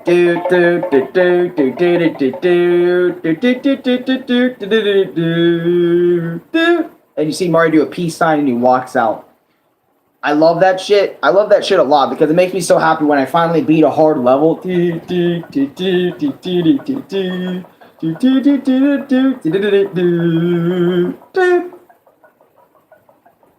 yeah, I love it. I love it. Number 5 in terms of negatives. Luigi's sprite is just a recolor of Mario in the original version. In some versions, but in this version, they made him different, and I appreciate that. So basically, Luigi has gone through a lot of different sprites in terms of Super Mario World. Like Super Mario World, I might just show you all the different Luigis, but Luigi has so many different sprites of himself in Super Mario World. Like in the GBA version, they made him look really similar to how he looked in the GBA version of Super Mario Bros. 2 USA. They just gave him that look. In one of the Super Mario Worlds, they gave him a bigger neck and a bigger face, and that's it. And his jump was like a little... And then there's so many different designs that you guys might need to look that up sometime on how Luigi looks. But in the All-Stars version, he does look decent, to my memory's sake. But anyways, number 6. All of these secrets lead to new levels. Cough, cough, Crash 4. So what I mean by this is like all the secret levels, all the secrets lead to something good. And, yeah, they lead to something good. They lead to something good. And unlike Crash Bandicoot 4, where levels that are branched off to the side, they're not entirely new. They're half old and half new, and that's not right. And, you know, Crash 4, if it had any secret levels, you know, they were ass secret levels anyway. But anyways, number 6 in terms of negatives. Having to replay a level more than once. I don't like replaying a level more than once because I missed a secret, and that secret leads me actually out of the bitch. I don't like that shit. I really, really don't like that shit. But that's okay.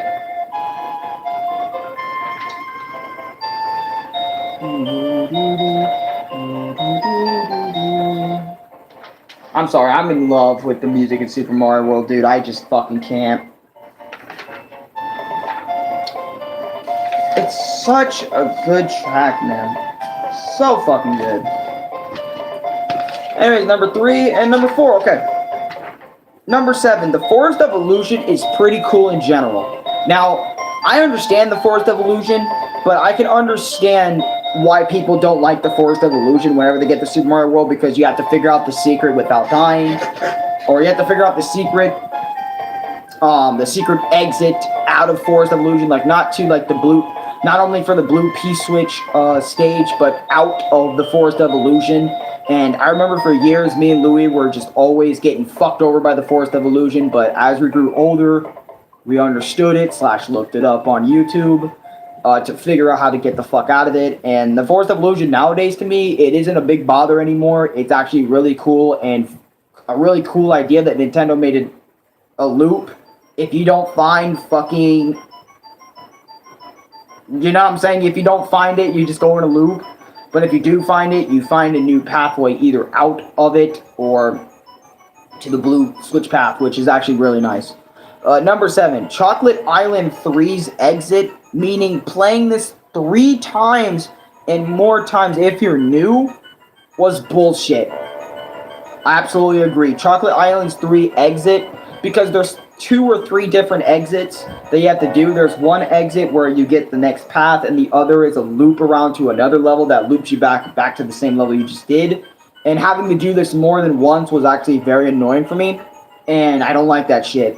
I'm gonna just try to keep it simplistic, and I'm gonna try to stay on topic a lot of times too. Levels for the most part of Super Mario World are short. Some take 3 minutes or so, 5 minutes, or even 2 minutes, which is amazing. Thank God for that, because you guys already know I don't like levels when they stretch out their length, or things that stretch out their length. Number 8, why does every secret castle boss have to be those rhinos every time? It's kind of annoying. Oh well, at least they're not making me replay half the stage, Crash 4. True, because in every secret stage, you have to fight the rhinos. Like, there's 4 rhinos on top of the elongated question mark blocks that you have to punch out, or little, not question mark blocks, little fucking rotating things that you have to hit from under to get rid of the rhino. And you have to do this at least multiple times throughout the secrets if you're trying to 100% the game. And let me tell you, it was very fucking annoying having to deal with the rhinos, but I'd rather deal with the rhinos but have new stages to play before we get to that point than deal with Crash 4's bullshit where they make you play a somewhat half-new, half-baked old shit that you just played all the time. And I know I am comparing Crash 4 a lot. It's just because Crash 4 gave me a lot of trouble, and it literally gave me some trauma, actually. And it scarred me for life. Whenever I think of that game, I think of it in a negative aspect. There's some positive things I can bring up about it, but the negatives just all start flowing out when I talk about it for too long, so I'm just going to end it right now. Number 9. There are only 7 worlds, but this game puts tons of little secrets in each world. Switch palaces, paths, to Star Road, hidden levels, etc. Even harder endgame levels, so you'll never be bored. And I think that's a cool thing that Super Mario World added these things. It's because, you know, when you make a game long, you know, there's going to be some people out there that are going to 100% it, and they're going to want something for 100%ing the game, or getting all the collectibles, etc., right? So they want to make an extra world for those people that actually went out of their way to do everything. Hence why Star Road became such a popular thing. Star Road is one of the most infamous worlds ever, man. Jesus Christ.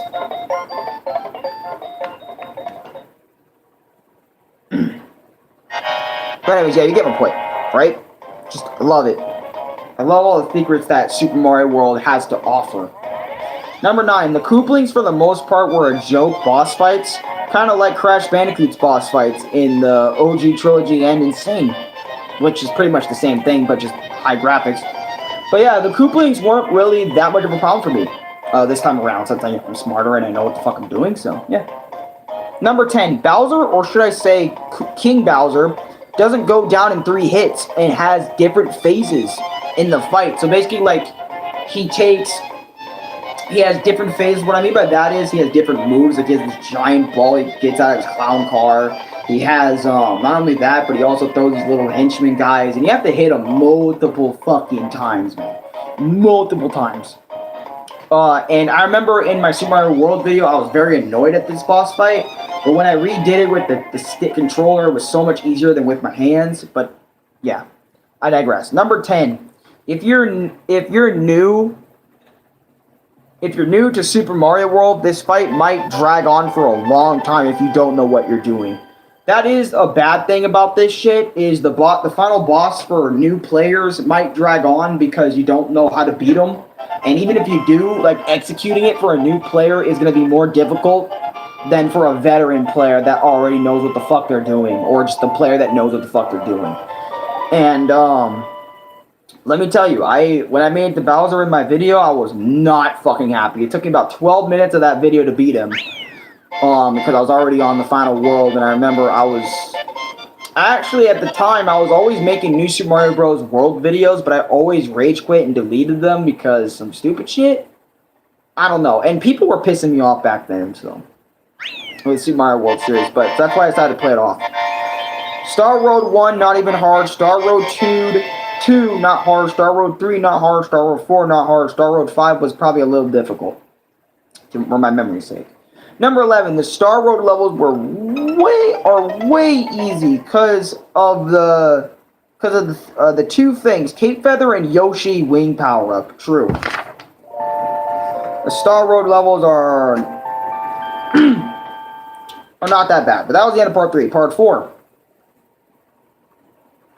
Star World 5's entry/exit leads you straight to Bowser's front door, which is sick, and saves you the trouble of doing more.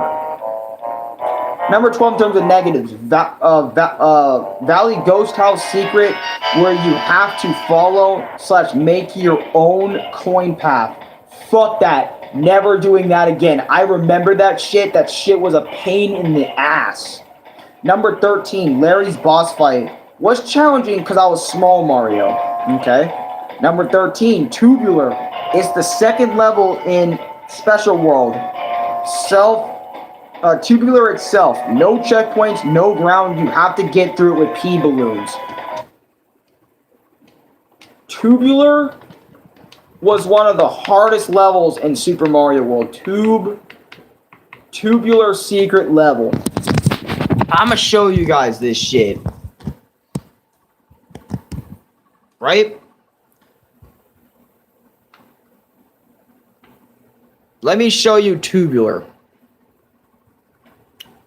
Tubular sucked so much for me. So you have no ground. And yes, you can bring Yoshi, Cape Feather, etc., right? But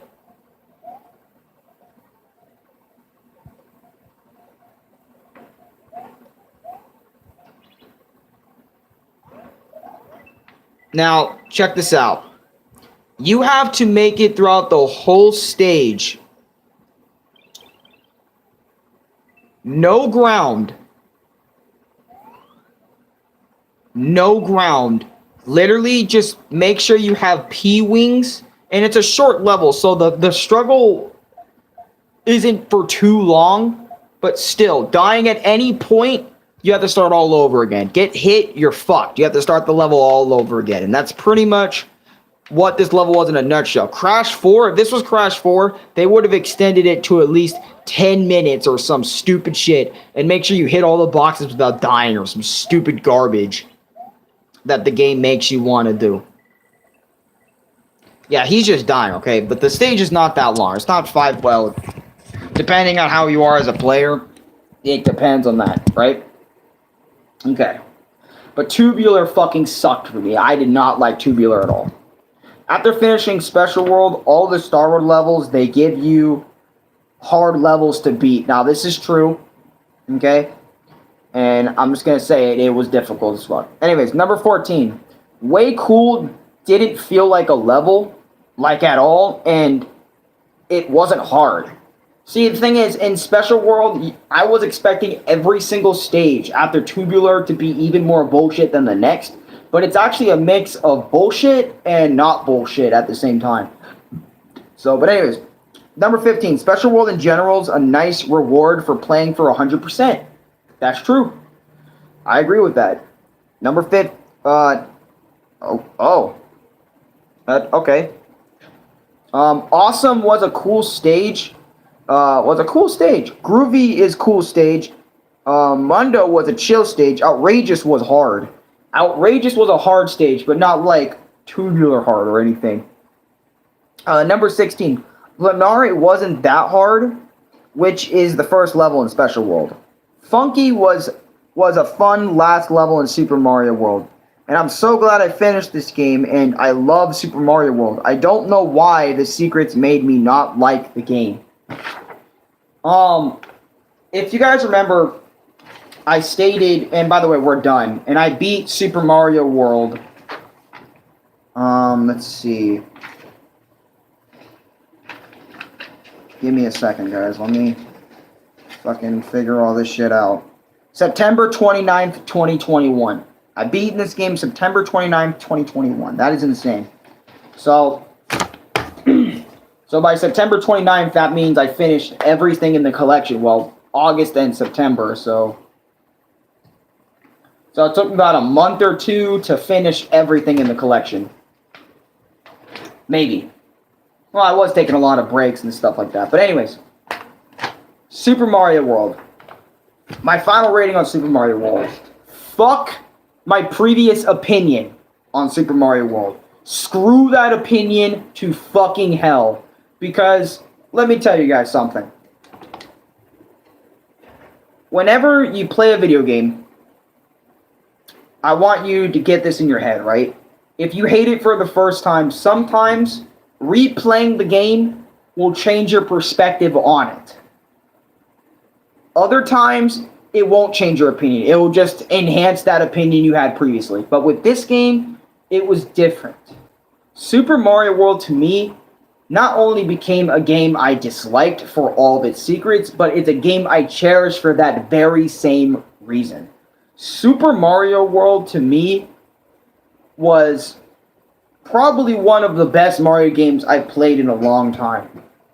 Super Mario World was a genius game from beginning to end.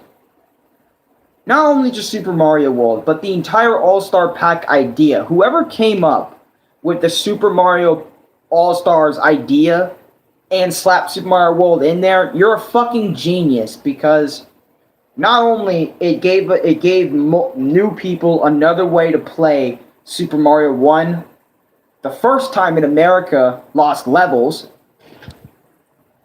Super Mario Bros. 2 USA, and Super Mario Bros. 3, it gave us the chance to play all that again. But you gave us a chance to play Mario World on top of that, and I cannot thank Nintendo enough for this, because... No, and I can't thank y'all enough for this, because if it wasn't for y'all, I probably would still have the same opinion on Super Mario World today, like saying, oh, I don't like this game because of its secrets. I wish I could go back in time and smack the dog shit out of myself for even saying that about Super Mario World.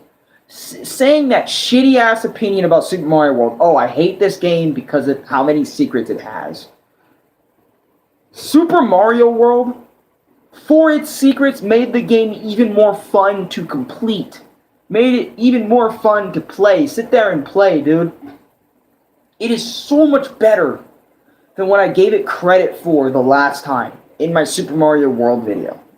Now, I didn't necessarily say this game's absolute garbage. Thank God I didn't. I would have done more than smack myself. I would have beat the shit out of myself for saying that shit. But Super Mario World is a legend that I will never forget. Super Mario World gave me an adventure. Honestly, the entire collection gave me an adventure I could never forget. How would I forget Super Mario 1? How could I forget Super Mario Lost Levels? Even though Lost Levels is just a harder Mario Bros. 1. How could I forget Super Mario Bros. 2 USA? You motherfuckers, the viewers, gave me the opportunity to not only give myself a reason / a purpose to play all these games again, but had me experience a new game, aka Super Mario Bros. 2 USA, and made me re-experience Super Mario World and replayed it for the first time to 100% complete. Yes, I 100% completed Super Mario World, and you know what? I'm goddamn happy about that shit, because... And it's just insane to sit here and think about it, but I'm so grateful that I get to sit here and do YouTube, aka my passion, my hobby. Honestly, you guys can say YouTube's my passion at this point, because I've been doing it for 8 fucking years, alright? It's definitely my passion, but... God!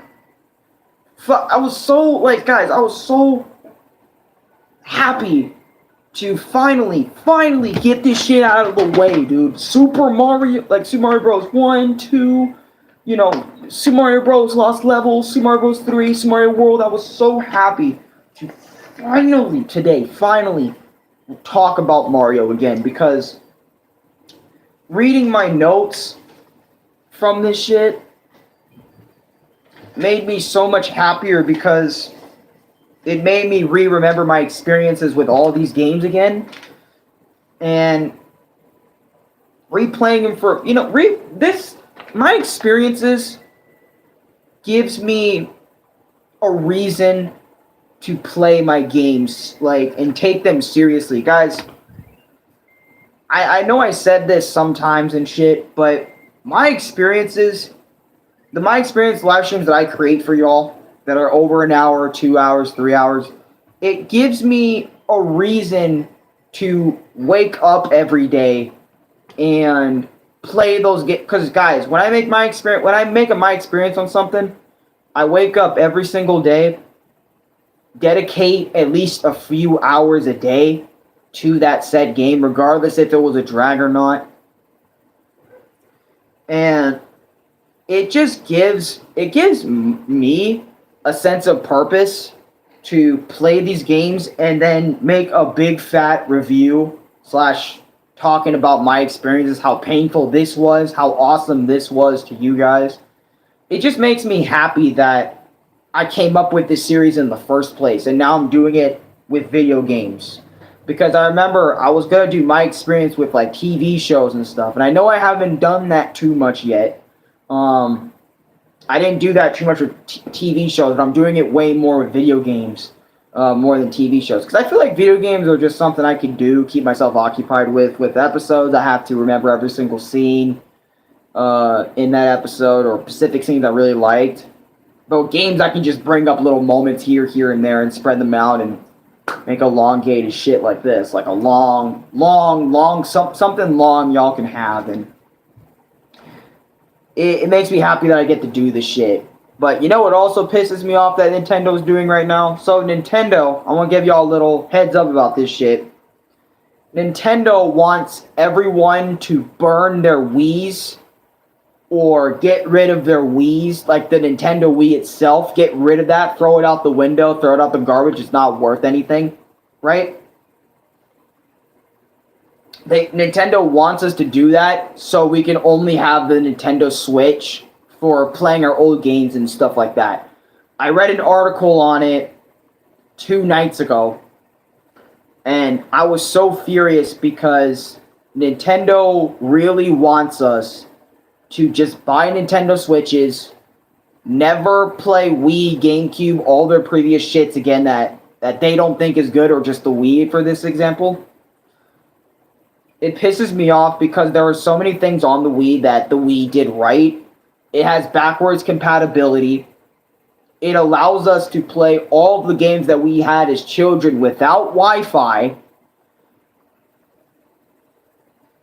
Yeah, the Wii was as good as the NES or 64. It really was. It not only had backwards compatibility with the GameCube, but it also had a Wii store that could play Nintendo 64, NES, regular Super NES, Sega games, all sorts of games it had on there. It was literally Nintendo's first attempt at a virtual console system. It had ended way back in 2000 something, but still, it was the Wii Shop Channel. Who could forget the Wii Shop Channel, man? And it gave us the opportunity to play Super Mario World and all the games on here again. And also, Super Mario All-Stars was re-released on the Wii as well. So if you have the Wii version, give that shit a shot. It's actually really good on the Wii as well.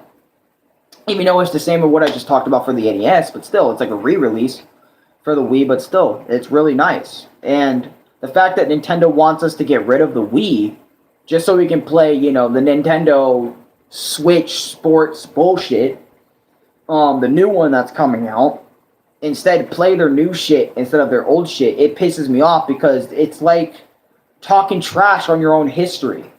Sure, my videos that I have up that are 8 years old, 7 years old, they may be not as good, but I can at least, in that regard, respect the fact that I had that much passion back then for what I'm doing right now. It led me to what I'm doing right now. It led me to the somewhat success I have right now on YouTube. So seeing Nintendo tell us to throw away your Wiis and play Switch instead is already making me just want to emulate even more. And that's why I emulate these games, is because people, and I'm going to be honest, people you know, when they're selling an NES with the original cartridge, with the original controller, you know, it's a lot of money that I don't have. And honestly, the only way I can experience Nintendo right now is emulation. That's the only way I can experience these games. So when I sat here and played Super Mario Bros. 1, you know, Lost Levels, Super Mario Bros. 2 USA, Super Mario Bros. 3 World, emulation. I don't have the money to go out and buy the original console, plop it down, plop in the old ass plugs and shit. Emulation. Honestly, emulation, and I'm honestly in defense of it, but if you're emulating old ass games, I think it's okay as long as you're not emulating fucking new games that came out like last week or some shit. As long as you're not emulating any of those, I think you're fine. Honestly, I think you're fine. I really do. And it bothers me that Nintendo doesn't give a shit about the player, but gives a shit more about the product they're making. You know, Nintendo, if you didn't have Super Mario, Legend of Zelda, Pokemon, and a few Metroid, you know, all these series I just mentioned, right, and more, nobody would give a shit about you, bro. Like, let's be dead ass. You know, if Mario wasn't in my life, I definitely would not be making this video right now. I definitely wouldn't be making this stream. My life would be fucking different. Like what? I grew up on fucking Mickey Mouse? I'm just kidding. I mean, I had Mickey and Mario in my life, so I had both, so it wasn't too bad. But anyways, you get my point, right? If you don't have the console and stuff, don't feel like shit for emulating. Emulate.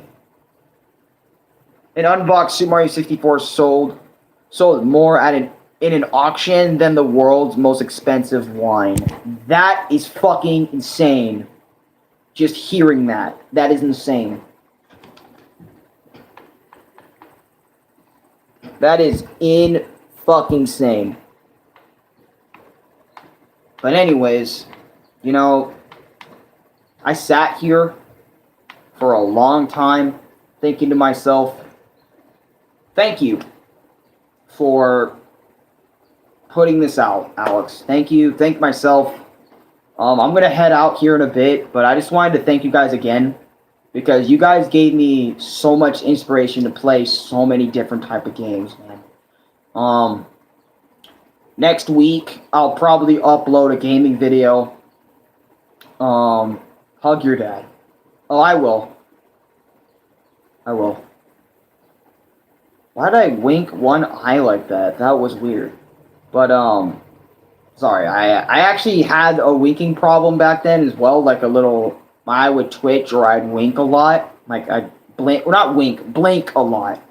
So I had issues like that back then, but, you know, I look back at my videos and stuff, I'm just so happy I get the content, create whatever the fuck I want. I never want to be like YouTube's bitch and just make them money and stuff. I really don't want to do that, and thank God I don't do that. I just like sitting down here and just talking about what I enjoy for a long period of time. But anyways, sorry, I'm rambling again, but I hope you guys did enjoy this video. This was way more of a calmer my experience than a whole, you know, gotta make you laugh type of my experience, then get serious when it gets serious, because I just wanted to get this out for the more I gotta hush hush, you know what I'm saying? And I don't know why the live stream just fucking ended itself like that, but I'm gonna let you guys know that I want to thank y'all for supporting my recorded videos, like the ones I've been uploading, like the new Super Mario Bros. Videos, you know, my shorts. I want to thank y'all for supporting my short vids and my longer regular recording videos, because that's the only way I can do gaming videos now. So I hope everyone gets that memo, and go check that newer Super Mario Bros. DS Episode 3 out. It has a lot of interesting content and a lot of things for me to say in there. And I do plan to upload more. Probably next week, or maybe give it a week or two. I don't know if I'll upload another live stream like this, but I definitely will try and record. Well, actually, I already have some recordings up, but I'll probably just upload another recording next week. So just give it that. My experiences, I'm trying to just branch them out and just do them whenever I can, because I don't want to like do them every single week again. Because I remember there was a point, like there was an entire month I dedicated to my experiences just to get them out of the way. And I enjoyed that, but just talking about multiple things, like that at once, like that, just kind of put a lot of on me. And I'm trying to not have any expectations because I get nervous when I'm expected to do something now. I kind of got a new insecurity as of late, as a little update. Like, I was gonna do a voting poll and give y'all some games to play and recording, but I realized I still had too much in my recording stuff to really do that type of shit. But I did record a new game that I am gonna bring to the channel pretty soon. I think I might just upload that before I upload another Luigi's Wacky Adventures episode because, actually, nah. I'll probably give y'all the Luigi's Wacky Adventures next week or a short next week, and then maybe that game video the week after that or something. I'll try to figure something out. But I just want to thank y'all again for supporting my recorded videos. I want to thank y'all for supporting my live stream, supporting me, and in general. And I want y'all to do yourselves a favor. Take care of yourselves. Take care of yourself before you can take care of others. That's some advice for y'all. And Brendan, I wanted to bring this up at the end of the video. Stay strong, man.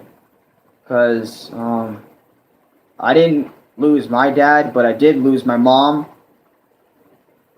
So I somewhat know how you feel. And I'm saying somewhat because it isn't like I lost like my dad. You know what I mean? But I did lose one of my parents. So I know somewhat how you feel.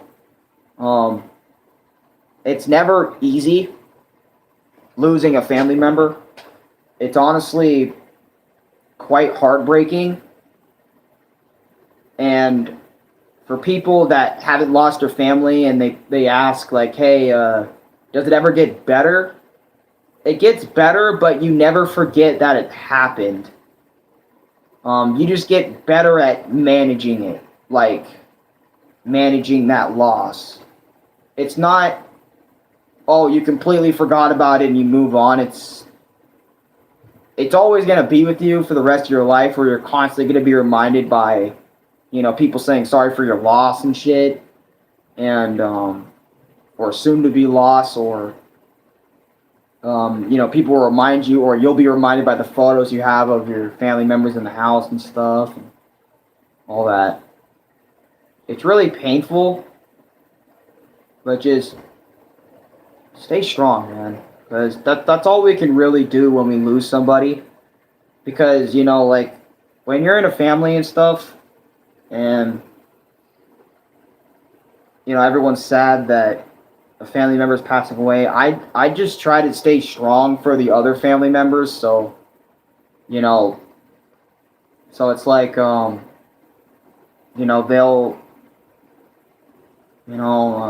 probably lean on you and shit.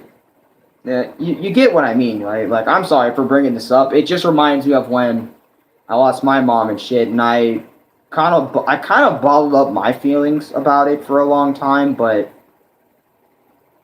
if you go back and watch my first YouTube video back in 2019, which was 3 to 4 years ago now, I do bring up my mom and how it was still bothering me even all those years later, even though it happened in 2016, 2017, it,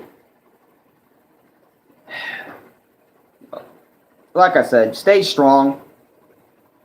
Don't do anything drastic, but just stay strong. Keep a positive head. That's all you can really do, honestly. I'm sorry for rambling on. I'll get off, but I hope you guys all have a good day, and Brendan, stay strong, my brother, because it's definitely gonna help. And spend as much time with your dad as long as possible, even if it's just for a smidge. Just remember all the good times, but also cherish every little moment you get. That's it for me, Arekkusu. I'll see you guys next time on my YouTube channel. Check out my other videos if you guys want to. I'm not going to force y'all. If you guys want to subscribe, go ahead. Actually, I'm going to mention one more thing. If you guys want to subscribe, go ahead. I don't really care about gaining subscribers or growing my channel anymore as much, since I kind of stopped caring about that a long time ago. But if you guys want to subscribe, go ahead. And for all the people that have been watching, thank you again for the support. Appreciate it. And for real, okay, I'm a bounce now, okay. Also, Frost, how are you, bro? My bad for not saying anything. Just missed my experience on the entire Super Mario All-Stars collection plus Super Mario World. So, but anyways, it's all good. I'll catch y'all later on the flip side. And again, Brandon, stay safe, my nigga. Stay strong, bro. I believe in you. And remember, cherish the little moments, bruh. The little moments in life, because that's all we can live in. We don't live in the past. We don't live in the future. We live in that moment, right here, right now. And we got to cherish every little second of it, because life isn't that long, if you think about it. Anyways, I'll see y'all next time.